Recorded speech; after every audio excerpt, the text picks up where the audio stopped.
We're well aware of the fact that we are often shooting in countries that are very poor, where there are a lot of people standing around who haven't worked in many years, if ever, who are really, really hungry. And our cameras alone represent, a year's income more, more money than they could ever imagine.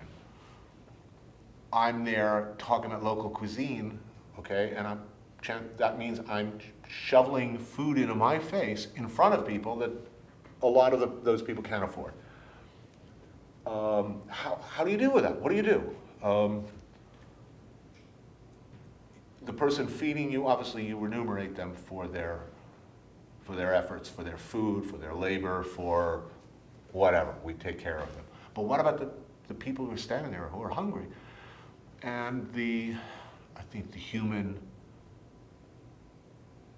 the immediate human inclination when you see hungry kids is, I will feed those kids. So I finish my soup, and I say, well, let's buy out the place. We'll feed all of these kids. Just what we did in Haiti. And as happens, things spin immediately out of control. The bigger kids shove the smaller kids out of the way. The grown-ups who were just as hungry come in and shove the big kids out of the way, and pretty soon you have a riot. And then you have someone stepping in to try to maintain order, would be beating kids with a stick. When this is what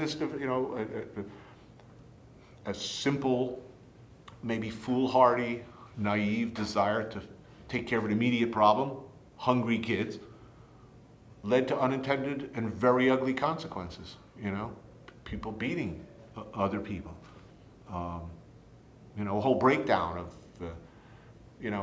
there are consequences.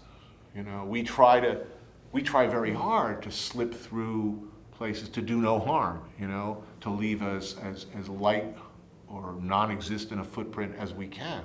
But the fact is, there are all these unintended consequences. That's an obvious one. And a less obvious one might be, I go to a rice farmer's home with my small crew, no lights, no sound guy. We don't want to freak people out. We don't want people behaving unnaturally. We try to be good guests, but the fact is, we've come in and we've put this rice farmer on TV. We've paid him a pretty good chunk of money by local standards, and we've put him on international television.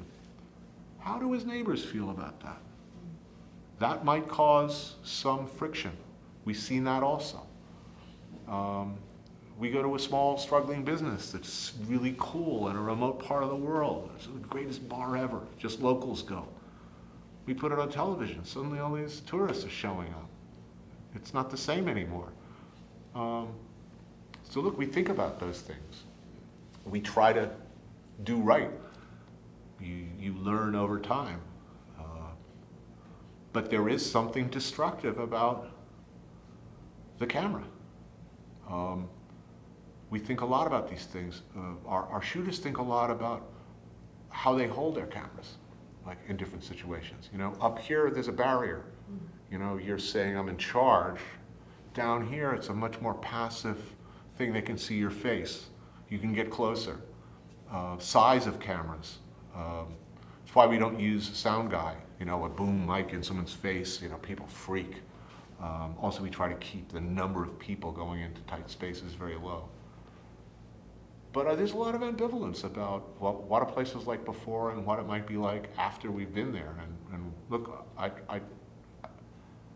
try really hard to do right there. I hate doing market scenes, like walking back, shooters in front of me walking backwards through a market. I'm terrible at, because I'm like, always looking out for someone they might step on or knock over. I'm so bad at that,